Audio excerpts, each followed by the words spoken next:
This channel does not promote any violent, harmful, or illegal activities. All content provided by this channel is meant for an educational purpose only. আরো কয়েকটা গুরুত্বপূর্ণ ছবির দিকে নজর রাখতে হচ্ছে। থমথমে পরিস্থিতি জলপাইগুড়ির চাউলহাটি সীমান্তে। বাংলাদেশ লাগোয়া গ্রামগুলোতে কড়া নজরদারি, পরিস্থিতি থমথমে, সীমান্ত জুড়ে বিএসএফ এর টহলদারি। ছবি সরাসরি দেখব। নীলেশ্বর আমাদের সঙ্গে রয়েছেন, আমাদের সহকর্মী নীলেশ্বর। দেখো শুভজিৎ, আমরা কিন্তু এই মুহূর্তে রাজগঞ্জের যে ঘোষপাড়া আছে, যেটা চাউলহাটি সীমান্তের মধ্যে পড়ে, আমরা সেই এলাকায় আছি। এখন 5টা বেজে গেছে। খুব স্বাভাবিকভাবে এখানের যে গেট আছে তা বন্ধ করে দেওয়া হয়েছে, কিন্তু এই এলাকায় এসে আমরা যেটা দেখতে পাচ্ছি যে এইখানকার যারা বাসিন্দারা আছেন তারা কিন্তু প্রচন্ড উৎকণ্ঠার মধ্যে আছেন। বিশেষ করে আজকে দুপুরের পর যখন বাংলাদেশের প্রধানমন্ত্রী শেখ হাসিনা দেশ ছেড়েছেন, তারপর থেকে এইখানেও কিন্তু তারা খানিকটা উৎকণ্ঠার মধ্যে আছেন। পাশাপাশি আমরা এই গ্রামে এসে দেখলাম যে এখানে বিএসএফ এখানে মোতায়েন রয়েছে। তারা নির্দিষ্টভাবে তাদের যে ডিউটি, সেই ডিউটি পালন করছে, কিন্তু একটা কোথাও উৎকণ্ঠা। শুধুই কি বিএসএফ নাকি এখানে সেনাও মোতায়েন করা হয়েছে?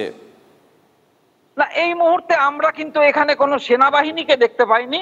তবে এখানে বিএসএফ প্রচন্ড পরিমাণে রয়েছে, এবং যেভাবে থাকে বিএসএফরা, তারা তাদের নির্দিষ্ট টহলদারি এবং রুটিন প্রতিদিনের যে কাজকর্ম সেটা কিন্তু স্বাভাবিকভাবে হচ্ছে, আমরা লক্ষ্য করলাম। একটু বাড়তি ফোর্স বা কিছু লক্ষ্য করেছো? এই জায়গাটায় দেখা যায়নি। যেটুকু শোনা গেছে যে ফুলবাড়ি সীমান্তের ওইদিকে কিন্তু কিছুটা ডিপ্লয় হয়েছে, এমনটাই কিন্তু জানা গেছে। বেশ, নজর থাকবে নীলেশ্বর, নজর থাকবে, নজর রাখো।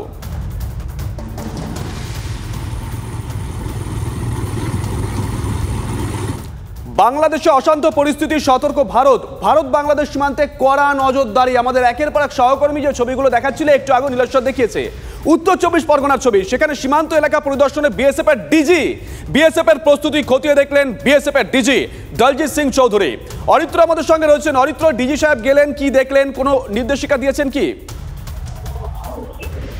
দেখো শুভজিৎ, যেটা আমরা ইস্টার্ন কমান্ড সূত্রে জানতে পারছি যে আজকে এই যে পরিদর্শন ডিজি দলজিৎ সিং চৌধুরীর বিএসএফ এর, এটা শিডিউল পরিদর্শন ছিল, অর্থাৎ তারা আজকে আসার কথা ছিল এই সীমান্তবর্তী এলাকা পরিদর্শনে, এবং তিনি যে সময় এসে পৌঁছান সীমান্তবর্তী এলাকা পরিদর্শন করতে বামাখালী এবং সুন্দরবন সংলগ্ন যে এলাকা, সেই এলাকায় যখন তিনি এসে পৌঁছান, ঠিক সেই সময় ঘটনাচক্রে বাংলাদেশের এই উত্তাল পরিস্থিতি সৃষ্টি হয়। সেক্ষেত্রে দাঁড়িয়ে দক্ষিণবঙ্গের সীমান্ত মুখ্যালয় যেটি রয়েছে বিএসএফ এর, সেখানে ADG eastern command, DG eastern command সহ যারা ইস্টার্ন কমান্ডের বিএসএফ এর উচ্চপদস্থ কর্তা রয়েছে তারা বৈঠক করেন, এবং একই সাথে ইন্দো বাংলাদেশ যে বর্ডার রয়েছে উত্তর 24 পরগনার এই বিস্তীর্ণ এলাকা জুড়ে, মূলত জলপথের যে বর্ডারগুলি রয়েছে সেই এলাকা তিনি পরিদর্শন করেন, এবং সামগ্রিকভাবে যে নিরাপত্তা ব্যবস্থা এবং নিরাপত্তা যাতে কোনো রকম ত্রুটি না হয় সেই ব্যাপারে কিন্তু আলোচনা হয়েছে। এমনটা কিন্তু আমরা দক্ষিণবঙ্গ সীমান্ত মুখ্যালয় অর্থাৎ ইস্টার্ন কমান্ডের তরফ থেকে জানতে পারছি। ধন্যবাদ অরিত্র।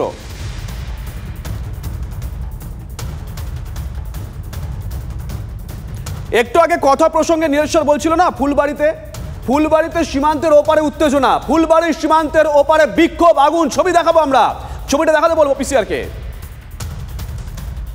ফুলবাড়ির সীমান্তের ওপারে উত্তেজনা, ফুলবাড়ির সীমান্তের ওপারে বিক্ষোভ, আগুন।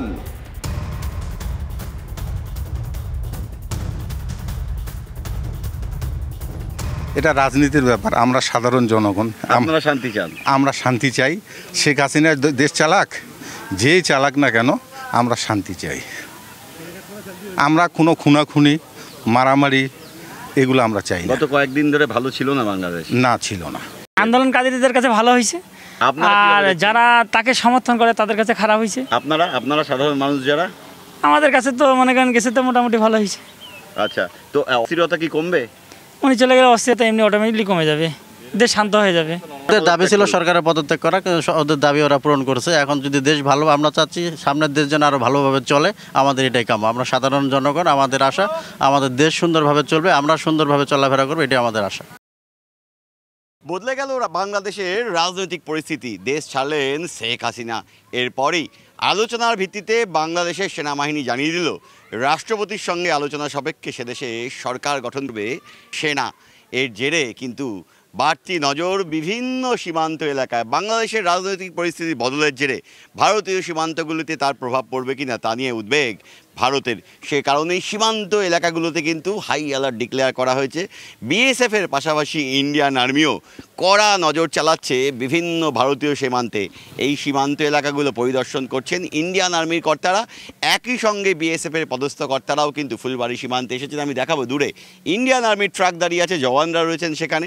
প্রথমত এই যে সীমান্তগুলো রয়েছে আমি দেখাবো, এই যে কাঁটাতার রয়েছে আমার ঠিক পেছনে, এই কাঁটাতার পেরিয়ে ওপারে যে এলাকাগুলো রয়েছে সেই এলাকাগুলো যেখানে বিএসএফ পাহারা দেয় তারাই কিন্তু পাহারা দেবে। তার পাশাপাশি সেই পাহারাকে যেমন জোরদার করা হচ্ছে, অর্থাৎ দিনে এবং রাতে কড়া বন্দোবস্ত থাকছে নিরাপত্তার ক্ষেত্রে, তার পাশাপাশি বাড়তি সুরক্ষার প্রশ্নে সীমান্তকে সুরক্ষিত রাখতে ইন্ডিয়ান আর্মির জওয়ানরাও কিন্তু এলাকায় রয়েছেন। প্রয়োজন পড়লে যে কোনো ধরনের পরিস্থিতিতে তারা পদক্ষেপ করবে। সব মিলিয়ে থমথমে বিভিন্ন সীমান্ত এলাকাগুলোতে কড়া নজরদারি করছে ভারত। ক্যামেরায় দীপায়নের সঙ্গে প্রসেনজিৎ, TV9 বাংলা, ফুলবাড়ি। আর এই মুহূর্তে আরো একটা বড় খবরের দিকে নজর রাখতে হচ্ছে। দিল্লি পৌঁছলেন শেখ হাসিনা। আরো একটা বড় খবর, দিল্লি পৌঁছলেন শেখ হাসিনা। দিল্লির কাছে হিন্দন বায়ুসেনা ঘাঁটিতে অবতরণ। বড় খবর, ভারতে পৌঁছলেন শেখ হাসিনা। এই মুহূর্তের আরো একটা বড় খবর ব্রেক করছে TV9 বাংলা। দিল্লির কাছে হিন্দন বায়ুসেনা ঘাঁটিতে অবতরণ করেছেন শেখ হাসিনা। ভারত বাংলাদেশ সীমান্ত স্বাভাবিক রয়েছে জানিয়েছে বিএসএফ। সীমান্তে কোনো অশান্তির ঘটনা ঘটেনি। স্থলবন্দর দিয়ে যানবাহন চলাচল বন্ধ করা হয়েছে। সীমান্তে হাই অ্যালার্ট জারি করা হয়েছে জানিয়েছে বিএসএফ। নিঃসন্দেহে আরও একটা বড় খবর, ভারত বাংলাদেশ সীমান্ত স্বাভাবিক রয়েছে জানিয়েছে বিএসএফ। সীমান্তে কোনো অশান্তির ঘটনা ঘটেনি। স্থলবন্দর দিয়ে যানবাহন চলাচল বন্ধ করা হয়েছে। সীমান্তে হাই অ্যালার্ট জারি করা হয়েছে জানিয়েছে বিএসএফ। আরো একটা বড় খবরের দিকে নজর রাখতে হচ্ছে। ভারতে পৌঁছলেন শেখ হাসিনা। এই মুহূর্তের বড় খবর, ভারতে পৌঁছলেন শেখ হাসিনা। দিল্লির কাছে হিন্দন বায়ুসেনা ঘাঁটিতে অবতরণ। বাংলাদেশ বায়ুসেনার বিমানে ভারতে এলেন হাসিনা। ভারতে পৌঁছলেন শেখ হাসিনা। বড় খবর, দিল্লির কাছে হিন্দন বায়ুসেনা ঘাঁটিতে অবতরণ। বাংলাদেশ বায়ুসেনার বিমানে ভারতে এলেন শেখ হাসিনা। এর পরে কি তার পদক্ষেপ, নজর সেদিকে থাকবে।